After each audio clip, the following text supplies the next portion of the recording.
नमस्कार, मैं हूं शिवा पुरोहित। स्वागत है आपका सागर टीवी न्यूज की अब तक की सबसे दिलचस्प सीरीज जननायक में। जननायक एक ऐसा कार्यक्रम जिसमें हम आपको सागर की सियासत की वो कहानियां सुनाएंगे जिनका जिक्र आपको किताबों में नहीं मिलेगा।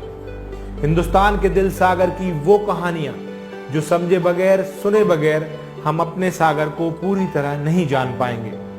ये हमारे और आपके बनने की कहानी है। ये सागर की सियासत की कहानी है। ये सागर के बनने की वो कहानी है जो अब तक कहीं नहीं गई। सागर के इतिहास में सैकड़ों ऐसे लोग हुए जिनका जीवन, जिनकी बातें, जिनकी दी हुई सीख ने इस सागर को बनाया है। ऐसे ही एक नेता, सागर के जननायक की आज कहानी मैं आपको सुनाऊंगा। आज जननायक में बात करेंगे उस नेता की जो पहले एक ड्राइंग टीचर था और फिर एक क्रांतिकारी बना। बात उस नेता की करेंगे जो सागर की सियासत में करीब 4 दशकों तक सागर के कांग्रेस का सर्वोपरि नेताओं में से एक रहा। बात सागर जिले की बंडा विधानसभा के पहले विधायक की। आज कहानी सागर की सियासत के पहले चाणक्य की। सागर की सियासत के इतिहास में ऐसे ढेरों नेता हैं जिनका कद इतना बड़ा था कि आज हम और आप इसका अंदाजा नहीं लगा सकते। ऐसे ही एक नेता थे स्वामी कृष्णानंद, जिनका असली नाम था छोटेलाल सेठ। इनके पूर्वज पन्ना रियासत में राजा छत्रसाल के दीवान थे, लेकिन 1857 की क्रांति के दौरान इनके दादा सागर आ गए। पहले कुछ दिन रहली में रहे और उसके बाद सागर में आकर बस गए। स्वामी कृष्णानंद का जन्म सागर में ही हुआ। उन्होंने यहाँ मैट्रिक तक की पढ़ाई की और रोजगार की तलाश में पहले रीवा के महाराज की सेना में भर्ती होने चले गए, लेकिन वहां पहुंचकर उन्हें लगा कि उन्हें सागर में रहकर कुछ अलग करना होगा, सो वापस आ गए। वापस आने के बाद उनके शिक्षक सुखराम चौबे ने उन्हें जबलपुर भेजा, जहां उन्होंने फिजिकल इंस्ट्रक्टर और ड्राइंग टीचर का प्रशिक्षण लिया और वापस सागर आए। इसके बाद उन्होंने आज की पंडित मोतीलाल नेहरू स्कूल और तब की म्युनिसिपल स्कूल में ड्राइंग टीचर और फिजिकल इंस्ट्रक्टर की नौकरी की। शिक्षक पद पर रहे, लेकिन इसी बीच महात्मा गांधी के विचारों से प्रभावित हुए और वो अपने गुरु विश्वासराव भावे की प्रेरणा से स्वतंत्रता संग्राम आंदोलन से जुड़ गए। भावे जी ने इन्हें सरस्वती वाचनालय और छत्रसाल अखाड़े में अपने साथ रखकर स्वतंत्रता संग्राम आंदोलन से जोड़ा और स्वामी जी ने इसके बाद अपनी नौकरी से इस्तीफा दे दिया और देखते ही देखते स्वामी जी सागर में चल रहे स्वतंत्रता संग्राम आंदोलन और राजनीति में सबसे प्रभावी नेताओं में शामिल हो गए। छोटेलाल सेठ से इनका नाम स्वामी कृष्णानंद कैसे पड़ा, इसकी भी एक दिलचस्प कहानी है। हुआ यूं कि एक बार अंग्रेजी हुकूमत के खिलाफ एक सभा का आयोजन सागर के चकरा घाट पर किया गया, जिसमें वो मुख्य वक्ता थे और उन्हें गांधी जी का संदेश जन सामान्य तक पहुंचाना था। लेकिन अंग्रेज नहीं चाहते थे कि ये सभा वहां हो और उन्होंने सभा ना हो पाए इसके पुख्ता इंतजाम कर दिए थे। स्वतंत्रता संग्राम के कई बड़े नेताओं को हिरासत में ले लिया था। स्वामी जी को इस बात की जब भनक लगी तो उन्होंने एक रणनीति तैयार की। इस सभा को एक धार्मिक सभा का नाम देकर अंग्रेजों को भ्रमित कर दिया। अंग्रेजों के पास खबर पहुंचवा दी कि कोई स्वामी कृष्णानंद प्रवचन करने चकरा घाट पर आ रहे हैं। इसके बाद उन्होंने भेष बदला और खुद भगवा वस्त्र पहनकर वहां पहुंच गए और सभा को संबोधित कर गांधी जी का संदेश जन सामान्य तक पहुंचा दिया। अंग्रेज जब तक कुछ समझ पाते उससे पहले ही स्वामी जी अपनी बात जनता के बीच रख चुके थे। हालांकि अंग्रेजों ने फिर बाद में उन्हें गिरफ्तार कर लिया और जेल में डाल दिया। इसी के बाद से उनका नाम स्वामी कृष्णानंद पड़ा। स्वामी जी अपने जीवन काल में अंग्रेजों से संघर्ष करते हुए करीब 3.5 साल तक जेल में रहे। सागर की, नागपुर की, कोलारस की जेल में उन्हें तमाम यातनाएं दी गई। स्वामी जी स्वतंत्रता आंदोलन के दौरान स्वतंत्रता संग्राम सेनानियों के लिए गुप्त बुलेटिन छापते थे। उन्होंने सिपाही नाम से साप्ताहिक समाचार पत्र भी छापा। चरखा, स्वदेशी का प्रचार, शराबबंदी, जाति के भेदभाव को खत्म करने के लिए गांव-गांव घूमकर प्रचार किया। असहयोग आंदोलन, भारत छोड़ो आंदोलन में फ्रंट लाइन नेता थे। स्वामी जी स्वतंत्रता संग्राम के चल रहे आंदोलन में सागर के प्रमुख नेताओं में थे। आजादी के संघर्ष में वो तब तक लड़ाई लड़ते रहे जब तक देश आजाद नहीं हुआ। इसके बाद साल 1947 में देश को आजादी मिल गई और स्वामी कृष्णानंद सागर के उन नेताओं में आ गए जो सागर की सियासत को चला रहे थे। एक वक्त ये सागर के कांग्रेस में प्रमुख चेहरों में से एक थे। कुशल रणनीतिकार थे। इन्हें सागर की सियासत का चाणक्य भी कहा गया। उस जमाने में लोग कहते थे कि सागर में कांग्रेस में बिना स्वामी कृष्णानंद की इजाजत के पत्ता भी नहीं हिल सकता। दबंग व्यक्तित्व होने के कारण विरोधी भी इनके नाम से कांपते थे। करीब 3 दशकों तक स्वामी कृष्णानंद सागर की कांग्रेस की जिला इकाई के अध्यक्ष रहे। देश के साथ साथ सागर में भी सियासी गठजोड़ शुरू हो चुका था। जब देश आजाद हुआ तो सागर में कांग्रेस की कमान स्वामी कृष्णानंद के हाथ में थी। आजादी के बाद देश में आम चुनाव होने की घोषणा हुई। साल 1951-52 में जब भारत में आम चुनाव हुए, इस वक्त मध्य प्रदेश का गठन नहीं हुआ था। तब सागर जिला सीपी बरार प्रदेश में आया करता था। उस दौरान स्वामी जी के हाथ सागर जिले की कांग्रेस की कमान थी। सागर में लोकसभा और विधानसभा चुनाव की पूरी रणनीति स्वामी जी के हाथों में थी, क्योंकि उस वक्त कांग्रेस से नाराज होकर बड़े नेताओं का एक धड़ा सोशलिस्ट पार्टी में शामिल हो गया था। जनसंघ हिंदू महासभा भी सागर में धीरे धीरे सक्रिय हो रहे थे। साथ ही कांग्रेस के भीतर गुटबाजी भी होना शुरू हो गई थी। उस जमाने में सागर और दमोह एक लोकसभा थी और सागर जिले में 4 विधानसभाएं, जिसमें सागर, बंडा, रेहली, खुरई थी। ऐसे में स्वामी कृष्णानंद के ऊपर प्रत्याशियों का चयन, टिकट बांटने और चुनाव लड़वाने की जिम्मेदारी उन्हीं पर थी। उन्होंने लोकसभा और 3 विधानसभा के टिकट बांटे और खुद बंडा विधानसभा से चुनाव लड़ने का फैसला किया। एक सोची समझी रणनीति ने कांग्रेस को लोकसभा और विधानसभा की 4 सीटों पर जीत दिलाई। इसका श्रेय सागर की सियासत के चाणक्य स्वामी कृष्णानंद को गया। स्वामी जी खुद बंडा विधानसभा से चुनाव जीत गए थे। इसके बाद मध्य प्रदेश का गठन हुआ और एक बार फिर साल 1957 में विधानसभा चुनाव की घोषणा हुई। वो दोबारा विधानसभा चुनाव बंडा से लड़े और सभी विधानसभा के कांग्रेस के प्रत्याशियों की टिकट बांटे, चुनाव लड़वाया और इस बार भी उनकी रणनीति ने जीत हासिल की।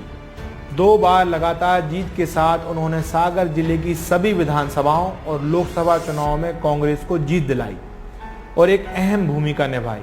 लेकिन कहते हैं कि हर सूर्य का अस्त होता है और स्वामी जी के साथ भी ऐसा ही हुआ।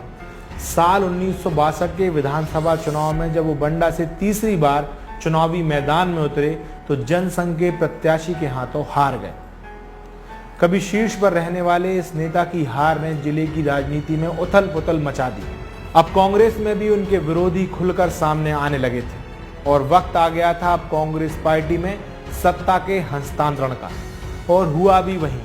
कांग्रेस के जिला अध्यक्ष के तौर पर स्वामी कृष्णानंद का कार्यकाल अब समाप्त हुआ और नए अध्यक्ष बने उन्हीं के शागिर्द गौरी शंकर पाठक। इसके बाद धीरे धीरे स्वामी कृष्णानंद सागर की राजनीति से दूर हो गए और 19 अप्रैल 1978 में दुनिया को अलविदा कहकर चले गए।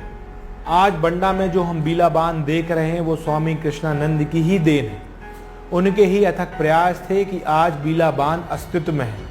उन्होंने ही बीला बांध परियोजना को स्वीकृति कराई थी और आज वहां के लोग इसका लाभ ले पा रहे हैं।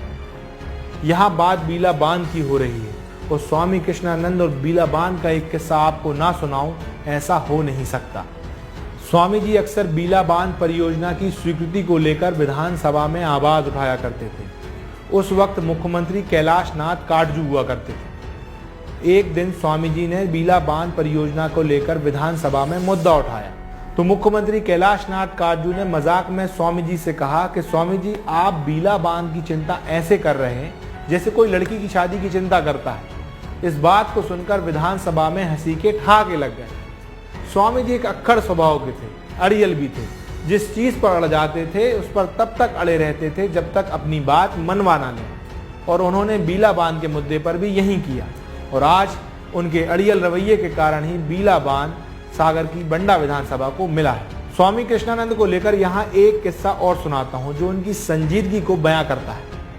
सागर में जब शिक्षण संस्थाओं की कमी थी, चाहे वो सरकारी हो या निजी हो, उस दौरान CR मॉडल जो आज के बड़ा बाजार में है, उस वक्त कुछ शिक्षकों को उस स्कूल से निकाला गया। वो शिक्षक स्वामी कृष्णानंद के पास मदद की गुहार लेकर पहुंचे। स्वामी जी ने उनका पूरा प्रकरण सुना और सुनने के बाद फैसला लिया कि वो भी एक निजी स्कूल खोलेंगे जो आम जनता के लिए होगी और उन्होंने किया भी ऐसा ही।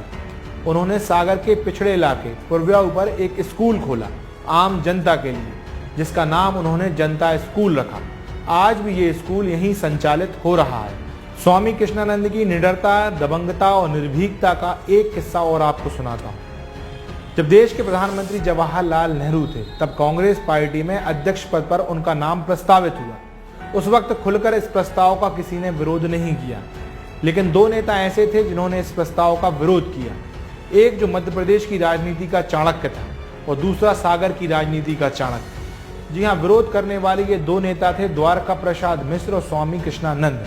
जब कांग्रेसियों को मालूम चला कि किसी स्वामी ने नेहरू जी के अध्यक्ष बनने का विरोध किया है तो उन्होंने उसके घर पत्थर फेंकवाए, लेकिन गलतफहमी में किसी दक्षिण के नेता के घर पत्थर फेंक गए।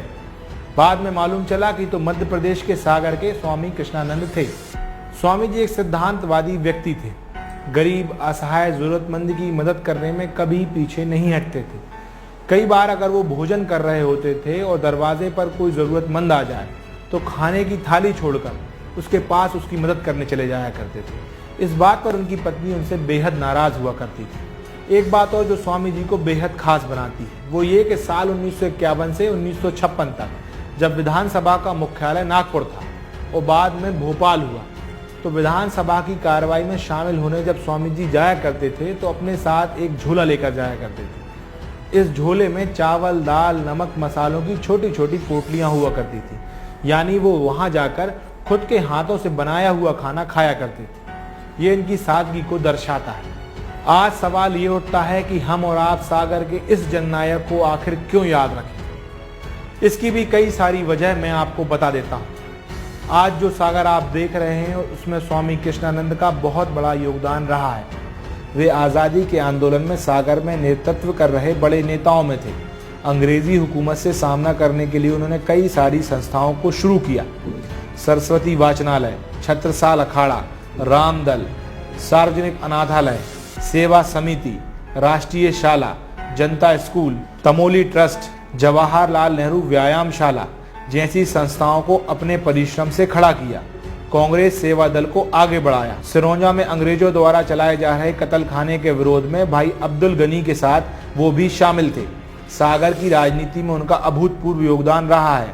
जब तक स्वामी जी रहे तब तक बीड़ी मजदूरों की आवाज उठाते रहे। धार्मिक भेदभाव, जाति का भेदभाव इनको कभी पनपने नहीं दिया। आज हम और आप स्वामी कृष्णानंद को भूल चुके हैं, क्यों ना एक बार फिर उनको याद किया जाए। क्यों ना जिस पिछड़े इलाके में उन्होंने शिक्षा की अलग जगाई थी उनका एक वहां स्मारक बनाया जाए। क्यों ना बंडा विधानसभा जहां से वो पहले विधायक चुनकर आए थे उनकी एक मूर्ति वहां स्थापित की जाए। किया तो बहुत कुछ जा सकता है, लेकिन सवाल ये उठता है करेगा कौन। स्वामी जी के परिवार से राजनीति में कोई नहीं आया, उनकी कोई संतान भी नहीं थी। उनके छोटे भाई और उनकी संतान है आज उनके दिखाए हुए रास्ते पर चल रही हैं और उनका बनाया हुआ स्कूल जो उन्होंने स्थापित किया था उसे संचालित कर रहे हैं। ये थी कहानी स्वामी कृष्णानंद की, जो कि सागर की सियासत के चाणक्य के नाम से जाने जाते थे। ऐसे ही सागर के जननायकों की कहानी लेकर मैं फिर आपके बीच आऊंगा, लेकिन जाते जाते आपसे एक बात कहना चाहता हूं। अगर आप सागर के इतिहास को याद नहीं रखेंगे तो कौन रखेगा। नमस्कार।